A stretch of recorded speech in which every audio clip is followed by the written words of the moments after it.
Buenas noches a todos.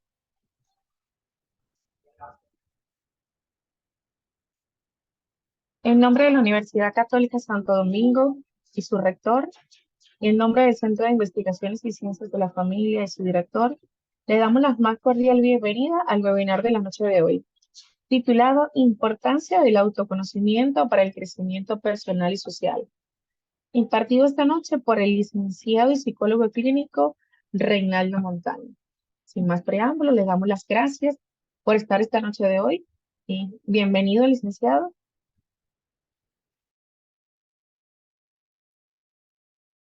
Ok, buenas noches a todos y todas. Agradeciendo, como siempre, el apoyo, el respaldo que le dan a estas actividades que hacemos con mucha dedicación, con mucho esmero para ustedes.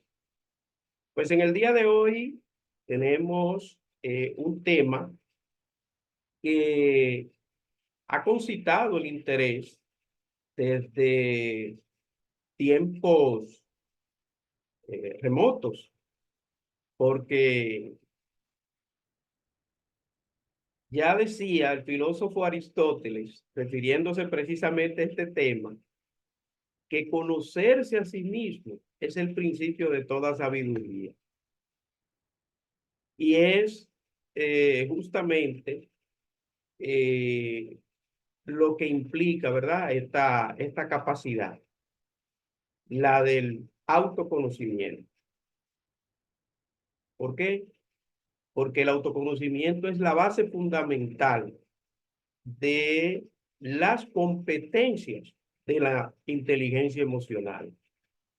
Es fundamental autoconocerse y, y es de principal valor porque las demás competencias que también veremos en la noche de hoy, pues el poder desarrollarla va a depender en mucho de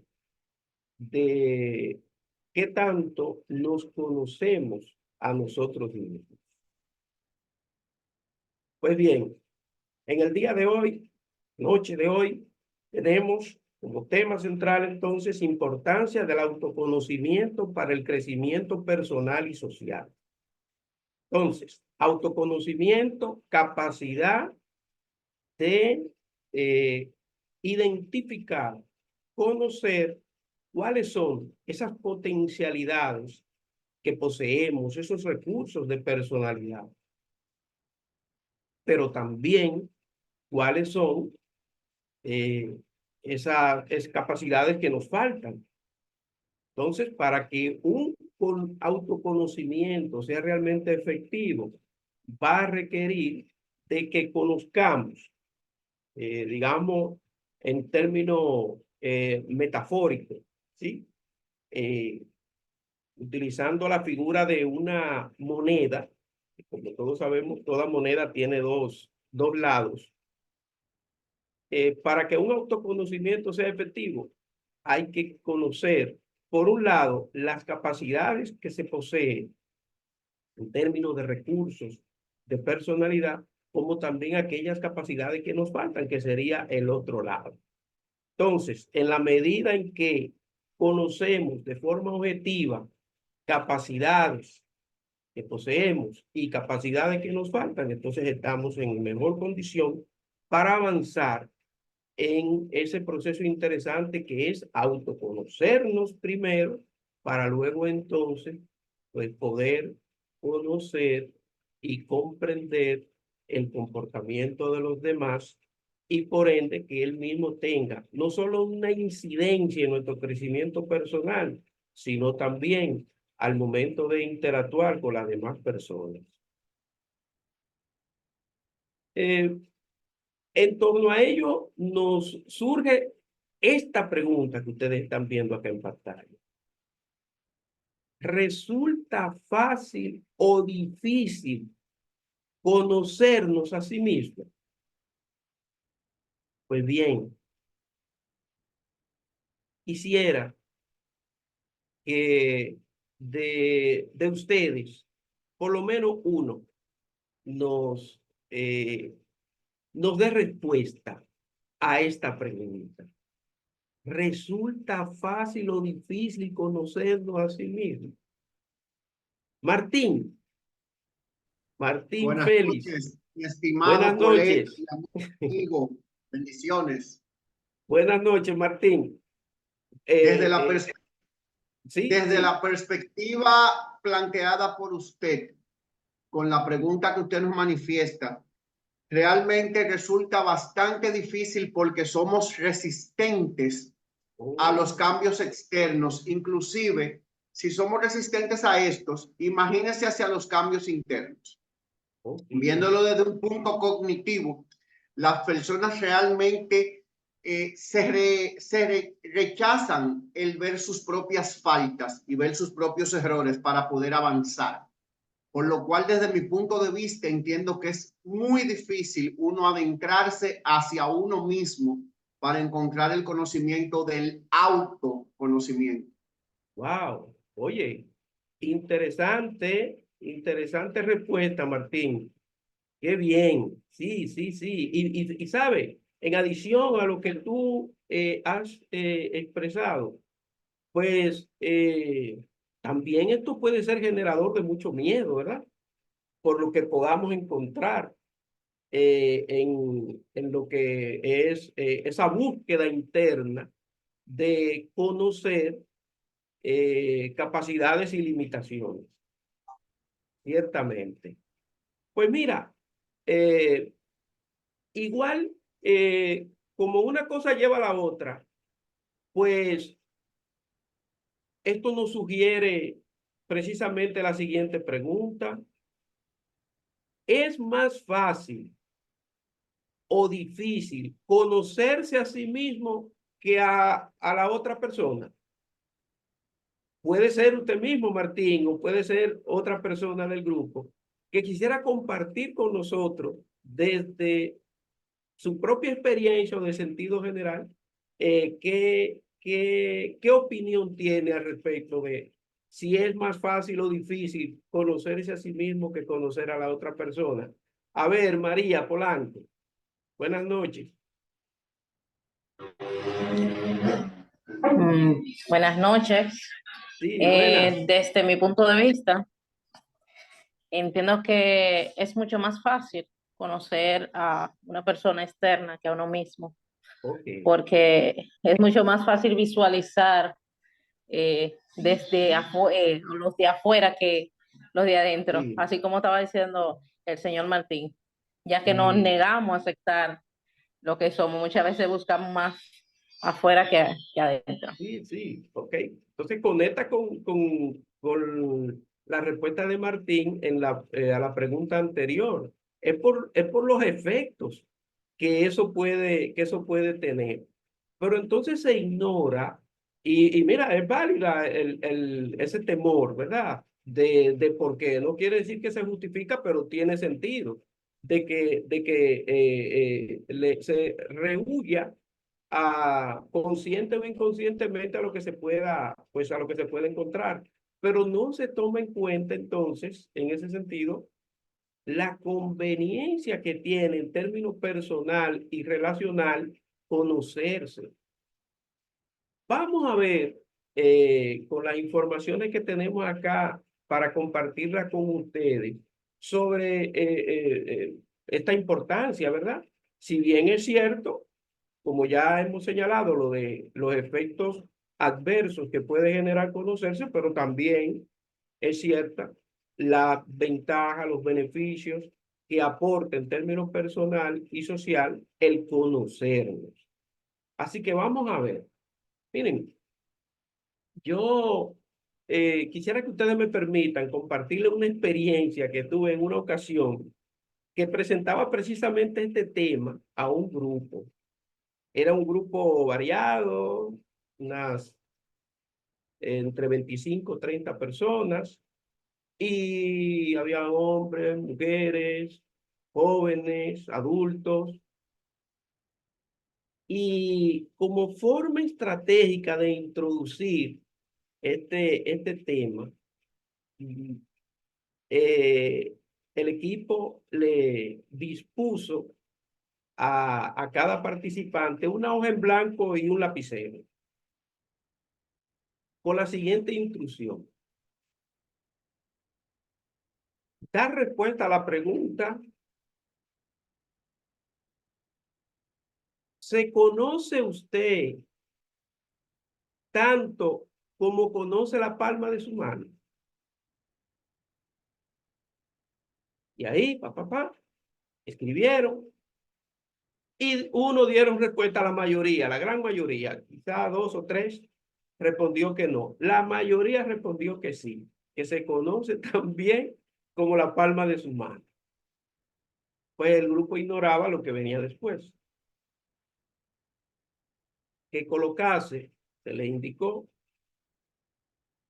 su mano, no la que con la que escribe, por ejemplo, a los zurdos, que había dentro del grupo, no había, pero se le indicó por si acaso, que colocase su mano derecha, y si es diestro, que colocase entonces su mano izquierda en posición de la palma de la mano hacia abajo, y que con el lápiz, ya luego de colocada la mano en la hoja en blanco y bordeando de entre dedos, ¿verdad?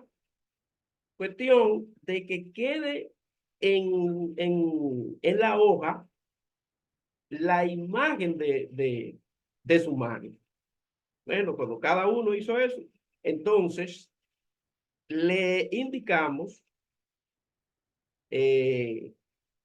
con el cuidado, ¿verdad? De que no viesen su palma de la mano, que dibujaran cómo es la palma de su mano. ¿Cómo es? Que la dibujen. ¿Cómo se la imagina o cómo creen saber que es la palma de su mano? Cada uno, sorprendido porque no se lo esperaban ese mandato, pues comenzó ahí no sé, a escribir, y conforme tenían idea de cómo era la palma de la mano. Pero la verdad es que, si bien al momento de que concluyeron cada uno de hacer, después de unos minutos, esos intentos, y pedirle que comparasen la mano que está dibujada en el papel con la propia mano. Y ¿saben qué? Unos rasgos parecidos, pero no iguales. Es decir, conocían algo de la palma de su mano, pero no lo suficiente como para que sea exactamente igual o lo más parecido posible. Pues al final se le formuló entonces la siguiente pregunta: que si continuaban afirmando que se conocen tanto como la palma de su mano. Miren, eh, con el ejercicio, lógicamente que lo que se perseguía no era el que la persona simplemente se diera cuenta que no se conocía lo suficiente, sino que lo utilizamos como recurso para fomentar, precisamente como estamos haciendo acá con la formulación de estas preguntas, que lo que es la importancia del autoconocimiento. Entonces hay que hacer primero la reflexión de qué tanto nos conocemos, qué tanto podemos opinar con relación a un concepto de nuestra propia persona. Y sí, ciertamente, como ustedes han señalado, es difícil, es más difícil conocerse a sí mismo que conocer, pues, a la otra persona, porque estamos más acostumbrados, así como señaló la compañera María, de mirar, de poner el foco hacia la otra persona y no tanto hacia nosotros. Y eso tiene sus diversas razones. Una de ellas, que quizás no nos acostumbraron, no nos enseñaron desde temprana edad a ello, o también por los criterios de que poner de atención en nosotros mismos. Eso es egoísmo, eso es egocentrismo, eso es hasta narcisismo, cuando realmente poner atención hacia nosotros en el entendido de que somos la persona, cada uno de nosotros es la persona más importante en el mundo.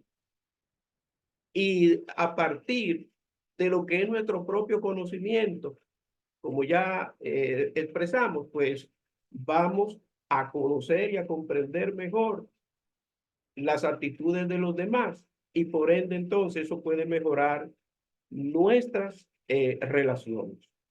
Bueno, pues un poco ahí tenemos ya previsto cuál es nuestro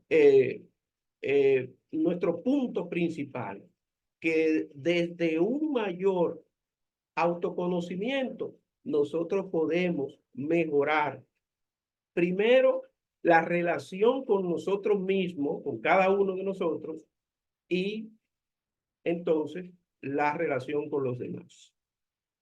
El autoconocimiento, base principal de toda capacidad o competencia emocional. También, si nos referimos al, en términos metafóricos, también el autoconocimiento como la base de una estructura en donde vamos a levantar un edificio, pues en la medida en que esa estructura, es decir, el autoconocimiento, pues sea lo más fuerte, lo más sólido, entonces más resistencia tendrá para cuando se levante esa estructura que es la personalidad. Bien, entonces, a partir de estos avances con relación al autoconocimiento, entonces vienen las otras capacidades emocionales, como por ejemplo el autorrespeto. Fíjense, en la medida en que nos respetamos mejor a nosotros mismos, vamos a estar en mejor condición de respetar a los demás. Sí, señor. Vamos a tener más respeto por los demás.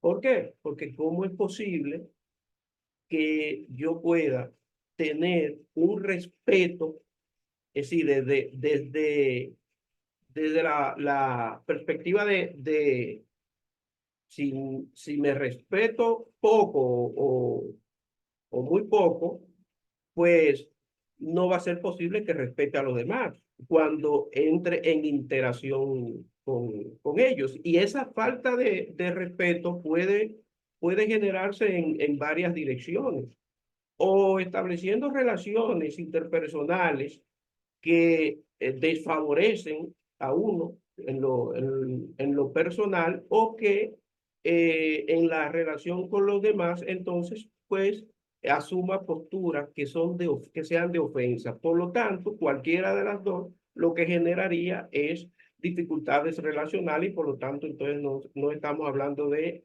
relación sana. Entonces, el autorrespeto permite que desarrollemos capacidades, habilidades sociales que son necesarias para la buena interacción, como por ejemplo la empatía o la misma capacidad de asertivo. ¿Sí? Con la empatía voy a procurar, ¿sí? No darle al otro un trato como yo no quisiera que me lo dé.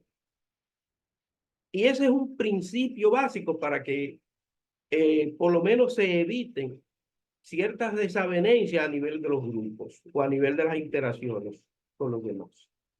Si usted se trata bien a sí mismo, de una manera digna, usted va a tratar dignamente también a los demás y eso va a fomentar la buena relación. Entonces, eso es posible a través de esta competencia que es el autorrespeto. Si me respeto primero, estoy en mejor condición para disponer también un buen respeto hacia los demás. Y hasta si se quiere, sería más justa la demanda ¿verdad?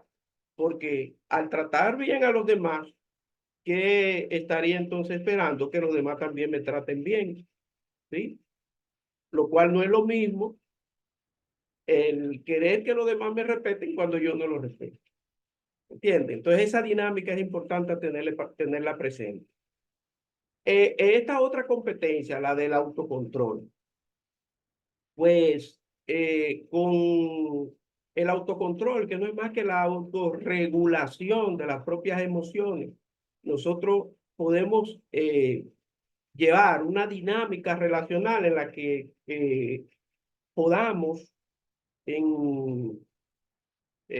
manejarnos en esta tríada que está aquí presentada en pantalla.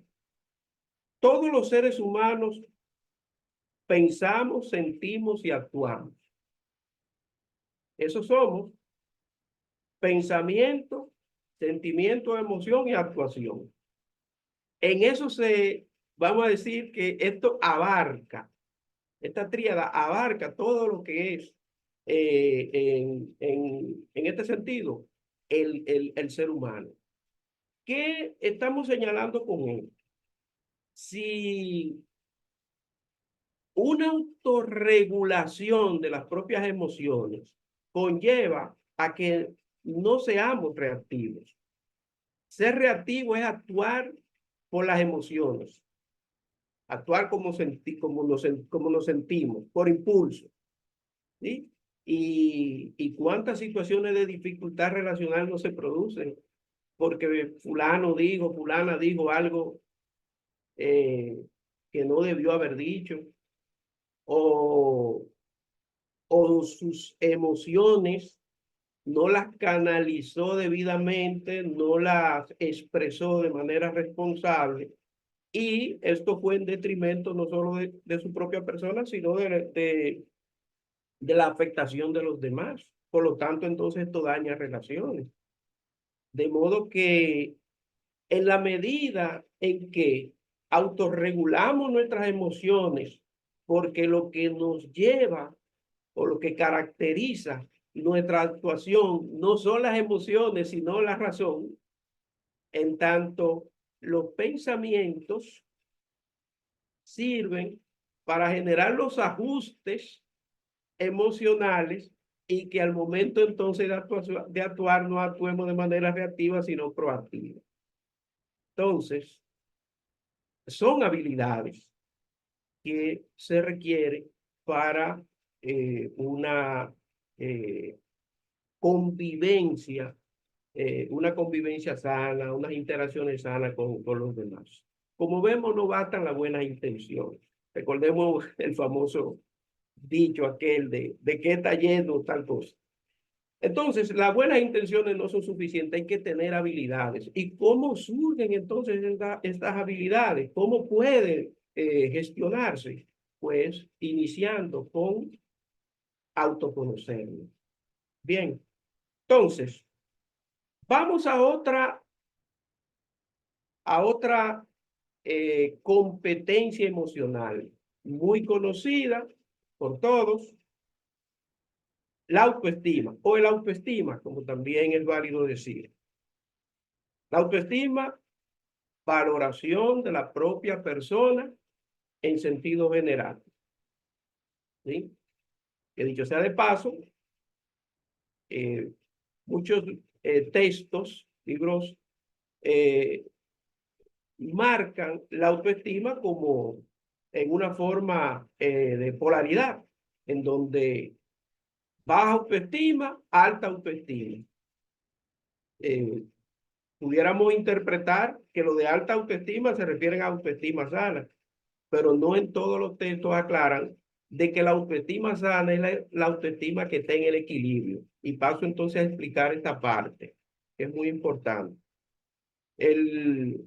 Una persona con baja autoestima, obviamente que no solo esto genera dificultad en términos personal, porque estaría relacionándose de una forma en la que no cuenta con las herramientas necesarias para llevar a cabo interacciones en el que cuide su yo personal, porque quizás estaría relacionándose en una forma en que pues queda comprometida su dignidad, su integridad y así, porque tendría que estar para encajar en el grupo, para ganarse el afecto, qué sé yo, del grupo, de parte del grupo, pues asumiendo una postura permisiva.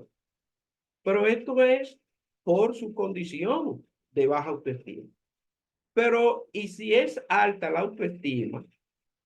En el sentido de que la persona tiene una sobrevaloración de sus expectativas, esto también puede generar, sobre todo, dificultades relacionales, porque es una persona, diríamos, prepotente, ¿verdad? Jactanciosa, y no genera esto eh, mucha satisfacción relacional, ni siquiera mucho deseo de entrar en interacción con personas así. Por ende, entonces, ese nivel de valoración también puede crear dificultades. De modo que una autoestima sana es la autoestima que está en equilibrio, donde usted, en su justa medida, usted tiene una valoración de sí mismo en que ni se subvalora ni tampoco se sobrevalora. Entonces, usted recibe en términos personales los beneficios que esto aporta y al momento de interactuar con los demás, pues entonces usted está en mejor condición como para pues generar interacción positiva. Otra competencia emocional y que está muy, vamos a decir, muy relacionada. Todas estas competencias eh, están en unicidad, pero sobre todo esta, la del autoconcepto con la de la autoestima. Y nos sugiere entonces esto una explicación al respecto, para que no confundamos autoconcepto con autoestima. Autoestima es valoración, como ya hemos dicho, pero el autoconcepto es definición. En la autoestima, mientras la autoestima, yo me refiero a mis capacidades en términos de la valoración que tengo respecto a ella. En el autoconcepto yo lo que hago es definir en qué consisten estos aspectos que me caracterizan a mí como persona. Entonces, un autoconcepto debidamente desarrollado, pues obviamente que estaría sirviendo de base para la valoración, es decir, para la autoestima. En pocas palabras, la autoestima es, vamos a decir, es lo que da, es de donde se da un desprendimiento del autoconcepto. Por lo tanto, el autoconcepto es parte de la autoestima. Muy bien. Yo creo que hasta ahí, pues, vamos entendiendo, ¿verdad? Un poco lo que representa o lo que ha de representar para todos nosotros estas capacidades de autoconocernos primero, para luego entonces tener unas interacciones que realmente funcionen en cualquier contexto social, la familia, la pareja, la comunidad, lugar de trabajo, centro de estudio, en fin, cualquier contexto social. Pues la respuesta a preguntas tan interesantes como estas que tenemos acá en pantalla pueden ser posibles en la medida en que tenemos un buen avance de conocimiento con relación a nuestras propias capacidades, a lo que somos como personas en sentido general. Y voy a pasar a leerla y quizás algún comentario sobre algunas de ellas. ¿Cómo me siento con respecto a mi pasado?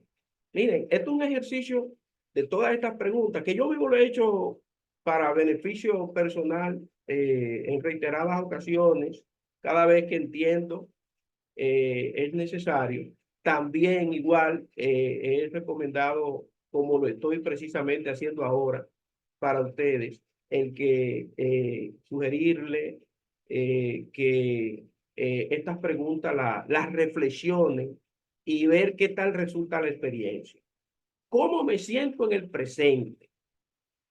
Como yo esté hoy, en la actualidad, esto puede servir no solamente para mi tema personal, sino para mi dinámica relacional, porque me voy a relacionar como yo me sienta, en el sentido de que de alguna manera cierta influencia ha de tener las emociones. Por eso fíjense que el término que utilizamos fue de autorregulación emocional, que es más específico que el autocontrol. Autorregulación emocional, las emociones están ahí, usted no puede negar cómo se siente, pero no permitir, y es lo que aplica el que sus emociones sean las que determinen, bien, tengan incidencia, pero no determinación.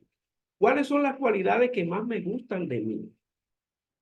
Es decir, ¿qué tengo como rasgo característico, como aspectos que potencian mi forma de ser? ¿Cómo me siento junto a las personas que tengo alrededor? ¿Sí?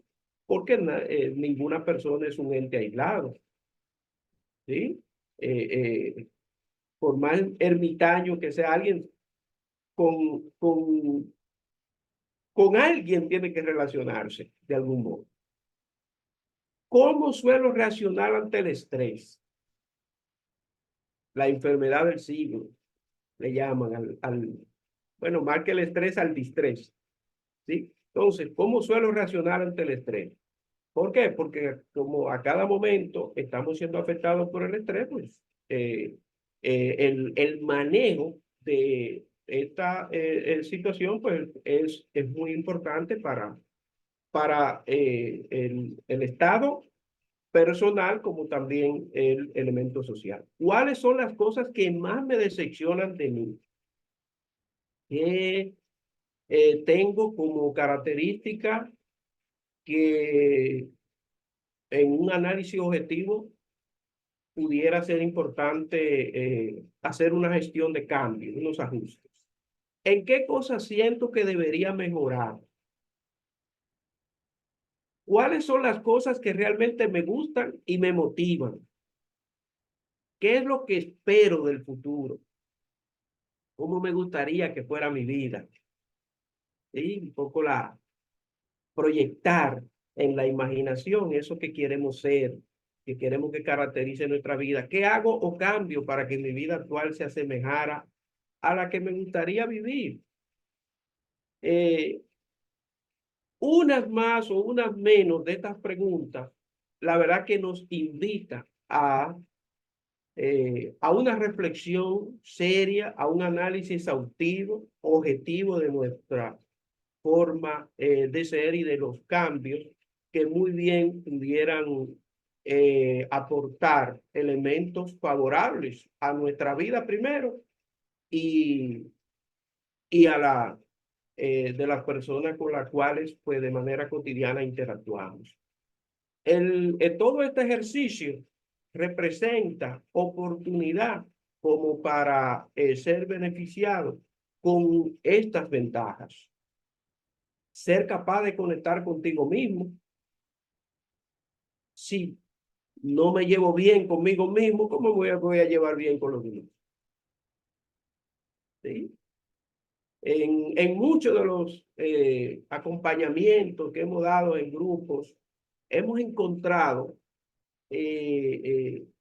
ciertas situaciones que pueden ser catalogadas ¿sí? en lo superficial como conflictos interpersonales. Y cuando hacemos un análisis profundo de la situación presentada, a la que estamos interviniendo, encontramos que más que un conflicto, más que conflicto interpersonal, que de hecho está, lo que está más bien en el origen es un conflicto intrapersonal, es decir, un conflicto con la persona. Y que por supuesto, pues donde quiera que interactúe o en determinados espacios, contextos sociales que interactúe, pues lo va a llevar consigo, eso se va a expresar.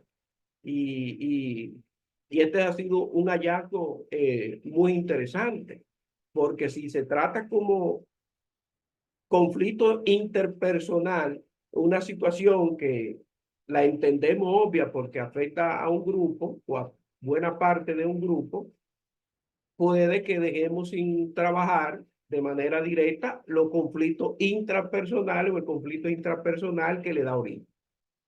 Dinamizar, dinamizar tus fortalezas y trabajar aspectos que requieren ser mejorados. Tener claro tus objetivos y metas, porque ser realista no significa no luchar por lo que quieres. O sea, la clave no es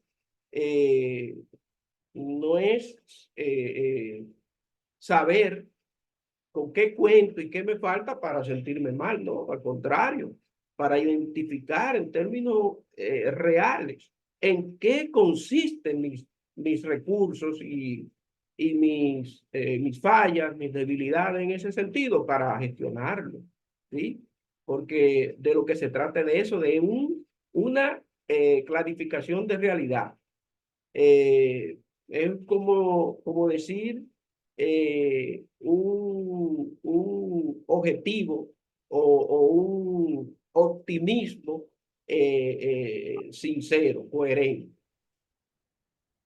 Activar tu pensamiento creativo mientras tienes la mente más liberada. Por lo general, cuando hablamos de creatividad, lo relacionamos con el arte, pero realmente el pensamiento creativo nos proporciona oportunidad para desarrollar,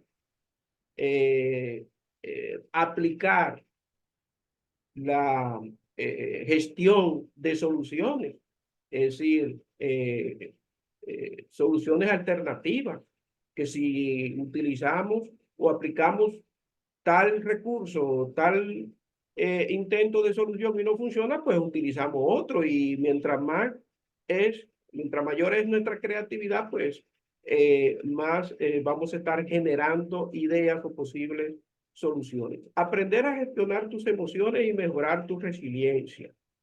Mejorar tus relaciones interpersonales en diversos contextos sociales. Y esta ventaja enlaza muy bien con el tema, ¿verdad?, que le estamos presentando. Reducir el estrés y mejorar la autoestima, así como también tomar decisiones más acertadas. Ahora bien, al llegar a este punto, puede que ustedes quizás estén pensando ahora mismo, pero, ok, muy bien, estamos de acuerdo. Muy interesante el autoconocimiento. Sí, parece que sí, como no, tiene incidencia en lo que son mis interacciones con los demás. Perfecto. Pero entonces, pero cómo yo gestiono eso? Imaginemos que soy de las personas que no, eh, que, que, que no ha hecho su tarea, ¿verdad? De autoconocerse, pero que hoy en la actividad, ya quisiéramos que así sea, ¿verdad? En la actividad, generó ese criterio de plantearse, de proponerse como meta, pues autoconocerse para de alguna manera implementarlo en una determinada área social porque le interesa, pues alcanzar mejores relaciones, mejores niveles relacionales en ese ámbito. ¿Y cómo lo hago? Pues miren, hay varios recursos. Hay una diversidad de recursos para hacer esa gestión. Por ejemplo, por razón de tiempo vamos a mencionar así, 2 o 3 y a desarrollar pues uno de ellos. Uno de los que más pues ha probado éxito en este sentido.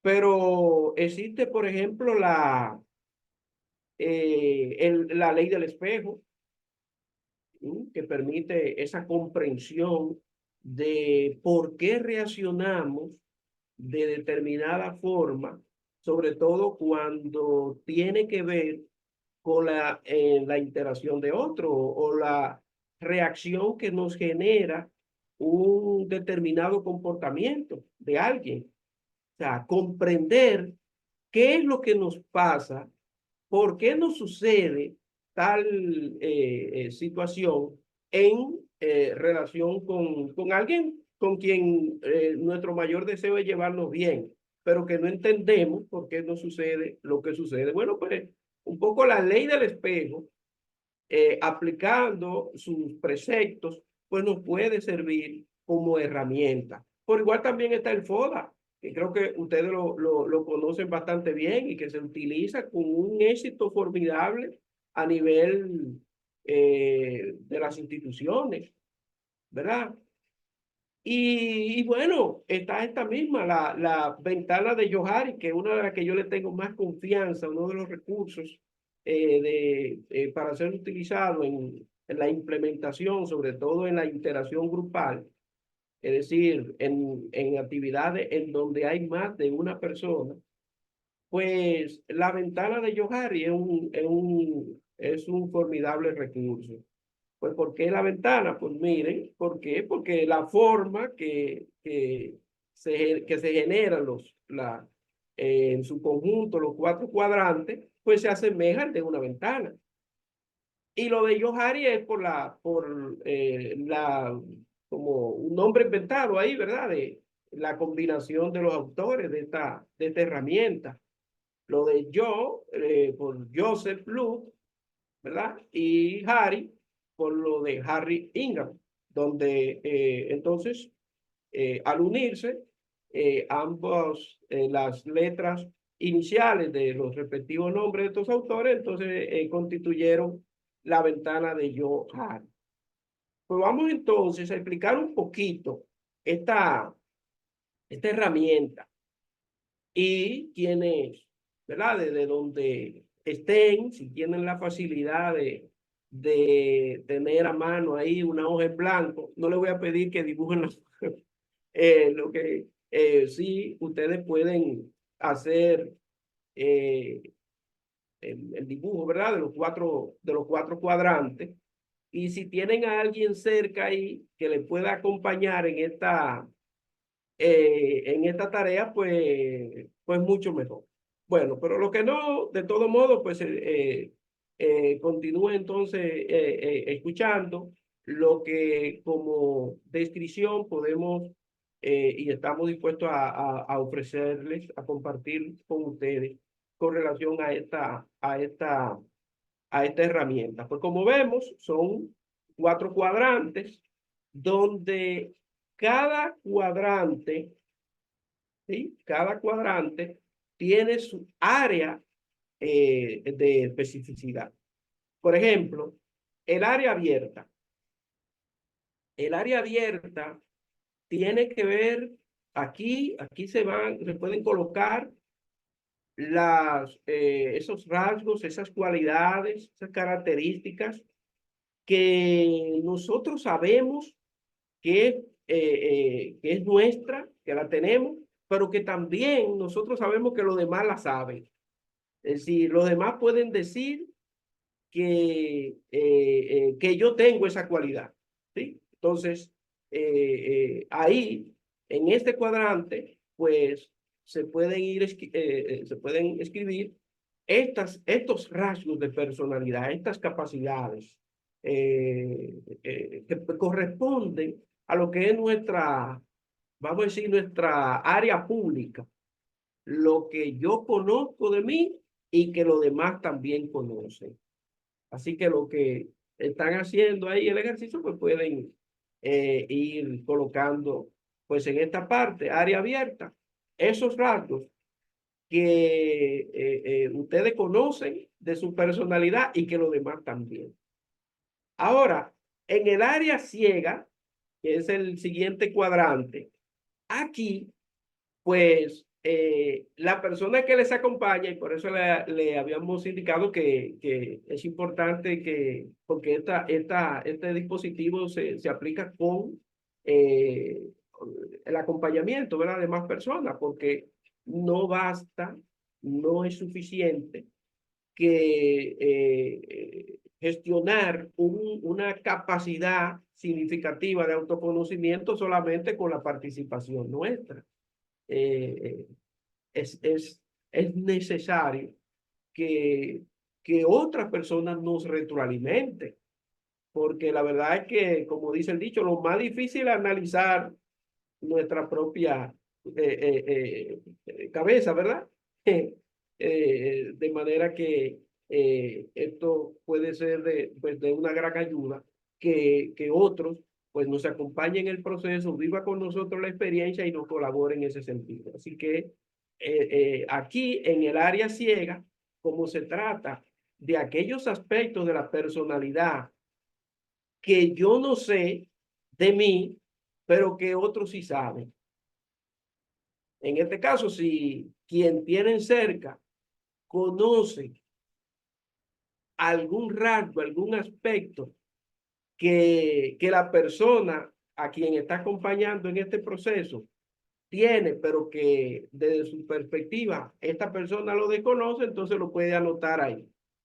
Claro, siempre que la persona esté en esa disposición, ¿sí?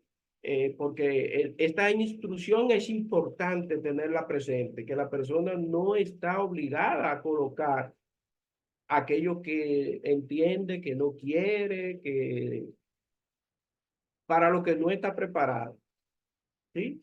Para lo que no está preparada la otra persona, no se le obliga a que lo haga, pero sí es de salvedad que mientras mayor es la apertura, tanto del que recibe la retroalimentación de quien le acompaña, como también la misma disposición de la otra persona de colocar, como por ejemplo en la siguiente área, que es la del área oculta, aquello que la persona conoce de sí mismo, pero que los demás no. ¿Sí? Aquí, al igual que en el anterior, entonces cada persona va a referirse a aquello que entiende que puede y debe hacerlo y está preparado para hacerlo. Entonces, en el área oculta va aquello que forma parte de nuestra vida privada, que todos la tenemos, ¿sí? Todos la tenemos. Una área que es nuestra. Eso forma parte de nosotros y somos libres de manejarnos así. Bien, entonces, en el área oculta vamos a colocar aquello que estamos dispuestos a mostrarle al otro y que antes no lo habíamos hecho. Y por último, en el área desconocida, aquí fíjense cómo es esta área, es aquella en la que ni conozco yo ni la otra persona tampoco. Y ustedes dirán, ¿y entonces qué vamos a poner ahí? Porque si ni uno ni otro conocemos, ¿qué vamos a poner? Oh, esta es otra de la importancia, ¿verdad? De esta dinámica.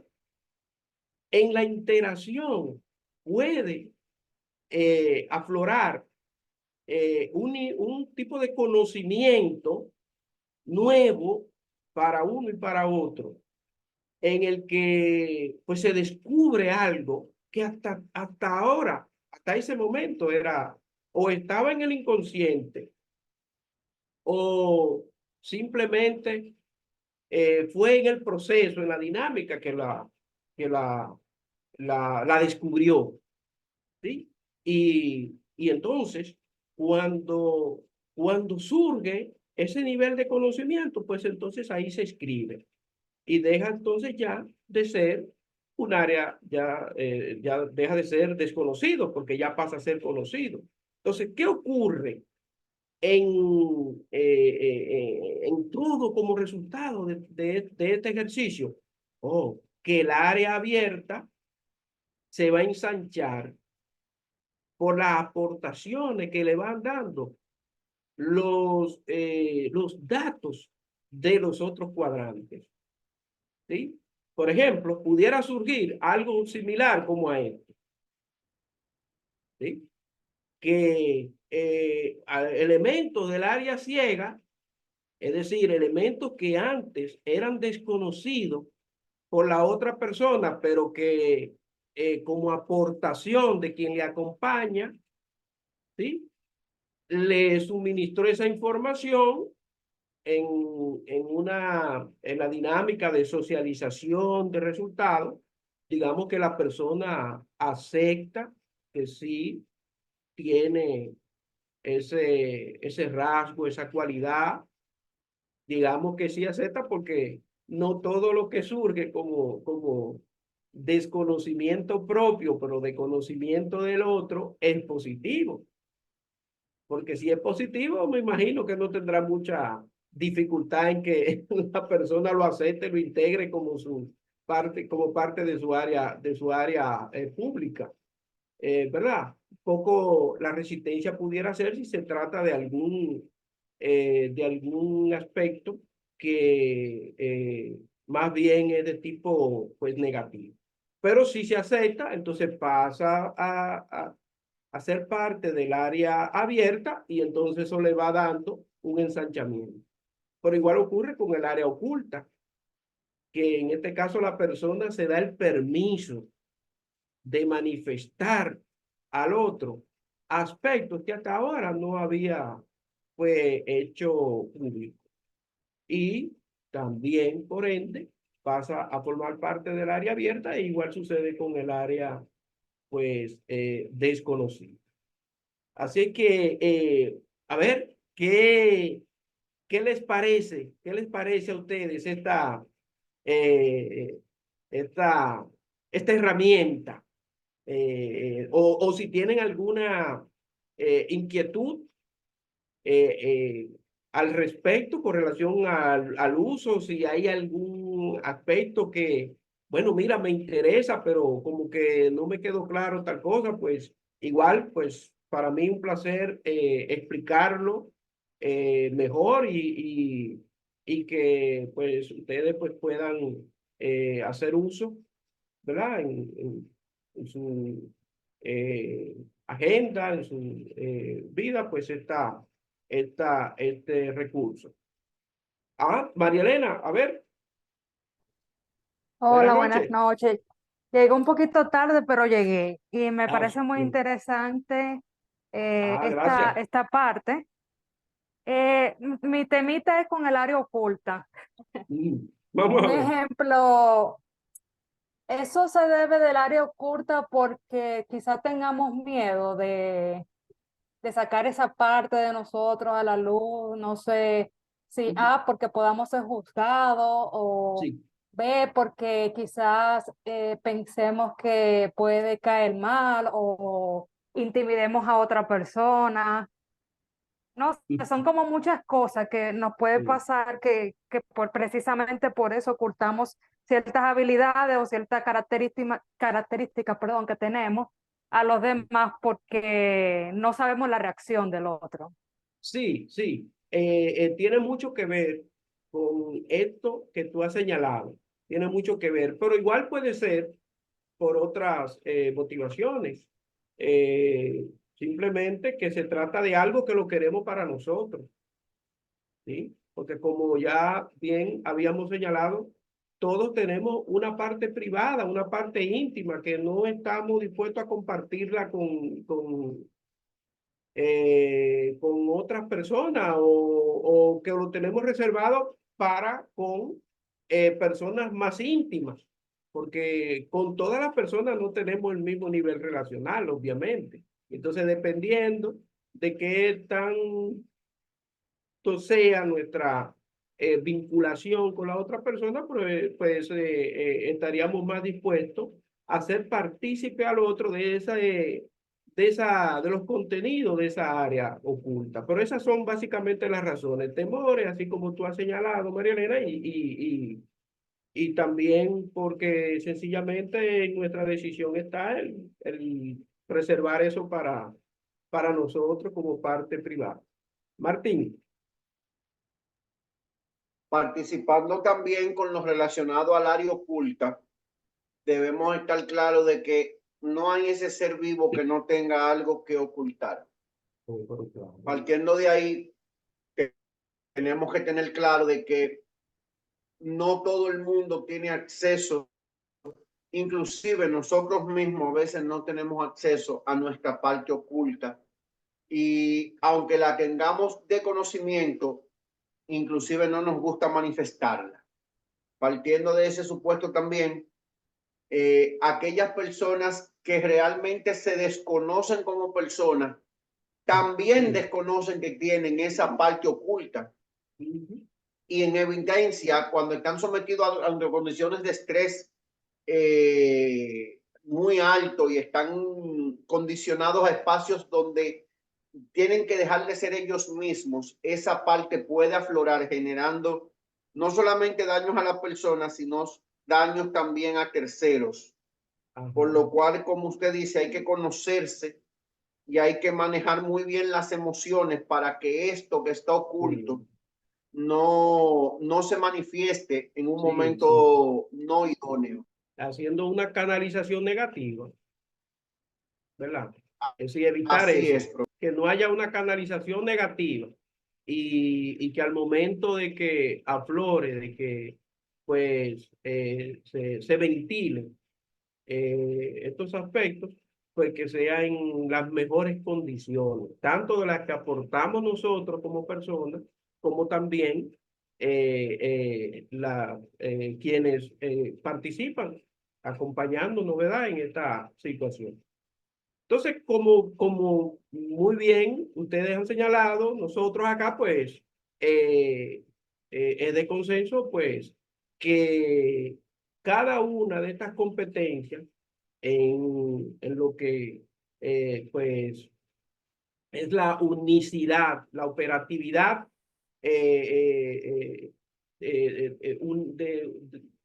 vamos a decir, de unidad, de interacción de cada una, pues la verdad es que el hacer consciente cada uno de de estos recursos, de estas capacidades, pues nos lleva, nos capacita, nos faculta para que no sea únicamente la buena intención de llevarnos bien con los demás, sino que sea sobre la base de una gestión en el que aplican pues estas capacidades.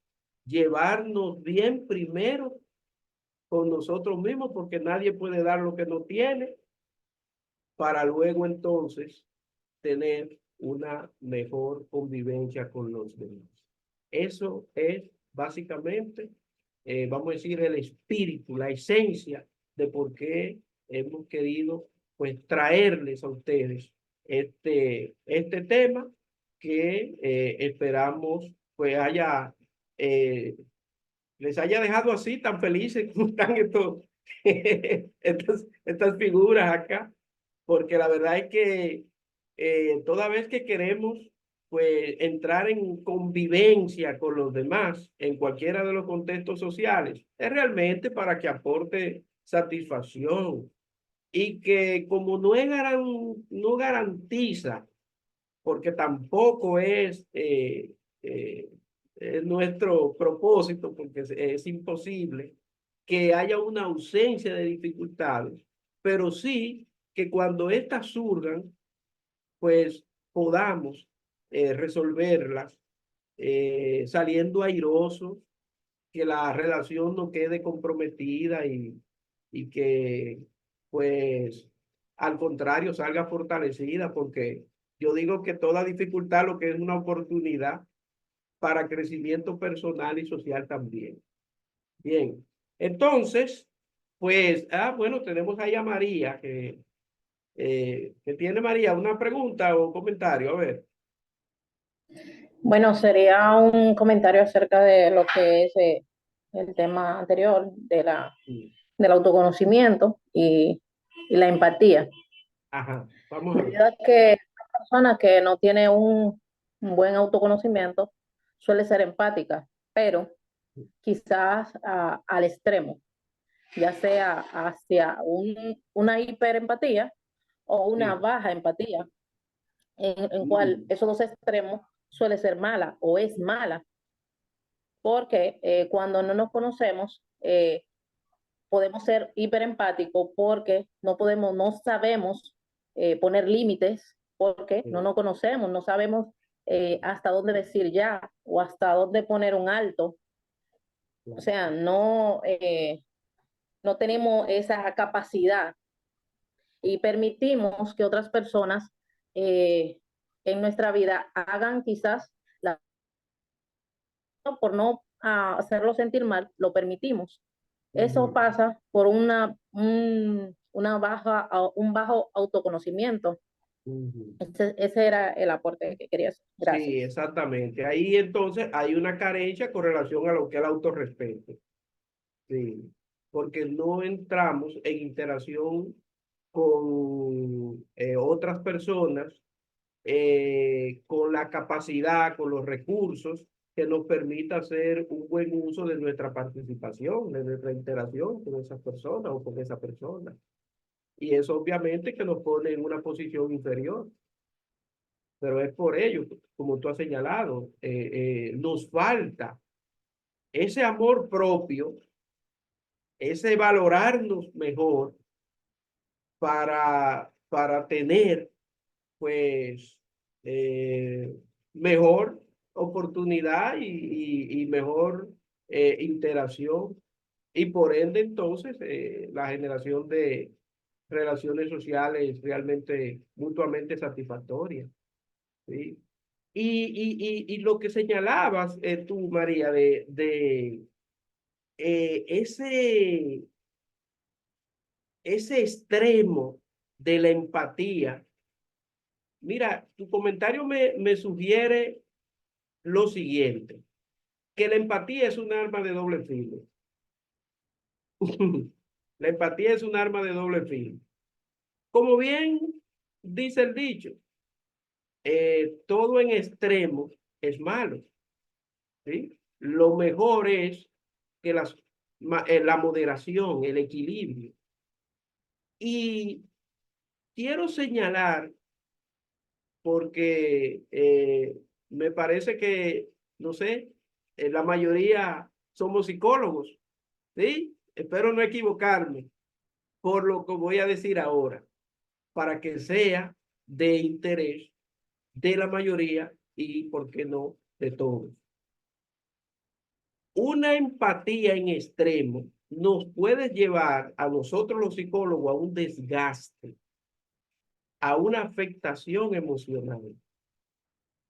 Y si nosotros, pues, no estamos en armonía personal, y esto no nos desvía, este comentario no nos desvía del tema, porque precisamente nosotros los psicólogos lo que hacemos es entablar un nivel relacional con nuestros consultantes.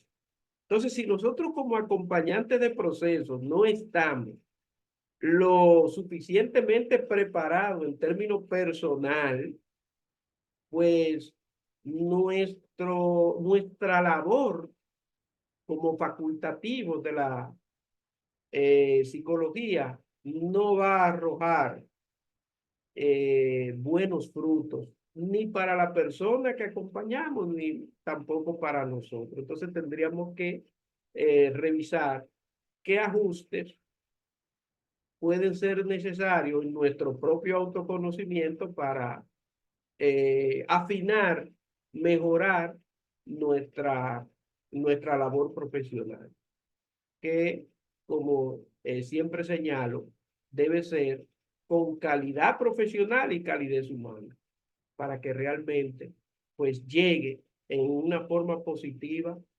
hacia las demás personas. Muy bien. Pues, si no hay más preguntas, más comentarios, pues déjenme compartirle esta última frase de Erik Erikson. Erik Erikson era un psicoanalista nacionalizado estadounidense, en el que pues se refirió con esta frase también al tema que estamos presentando en el día de hoy. Cuanto más te conozcas a ti mismo, mayor paciencia tendrás por lo que ves en otros. Miren qué bien. Mientras más uno se conoce, pues mejor comprende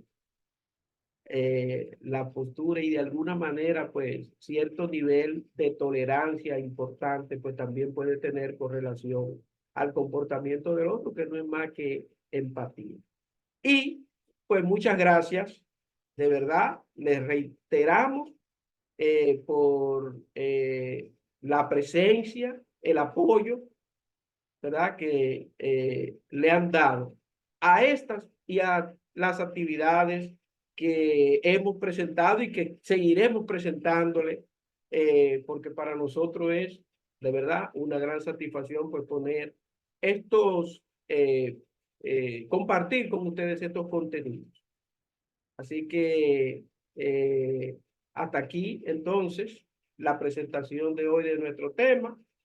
Y nada, ahí tienen los datos del centro para que cualquier contacto que deseen realizar para darle seguimiento a las actividades que realizamos, si necesitan alguna asistencia o los profesionales de la psicología que conocen de alguien que requiere de acompañamiento psicológico en el Centro de Investigación y Ciencia de la Familia, Universidad Católica Santo Domingo, pues hay un equipo de profesionales comprometidos con la calidad, con el buen servicio, con las buenas prácticas, con el acompañamiento, ¿verdad? Idóneo, el que requieran las personas que pues allí lo solicitan. Así que pues sin más, hasta aquí y nos vemos entonces hasta otra ocasión. Pues bye bye. Bye, Muchísimas muchísimas gracias, gracias, Reinaldo. Reinaldo. Siempre. Gracias. Muchísimas gracias, licenciado. De verdad que en nombre de la Universidad Católica Santo Domingo y el Centro de Investigación y Ciencias de la Familia y su director, el reverendo Rafael Santana Durán, les damos las gracias por haber compartido esta noche de hoy con nosotros. Les esperamos en una próxima ocasión. En la próxima semana se pueden seguir en las redes sociales, pueden ver el programa de este trimestre que tenemos para ustedes, esta programación de capacitaciones y talleres programados para toda la familia.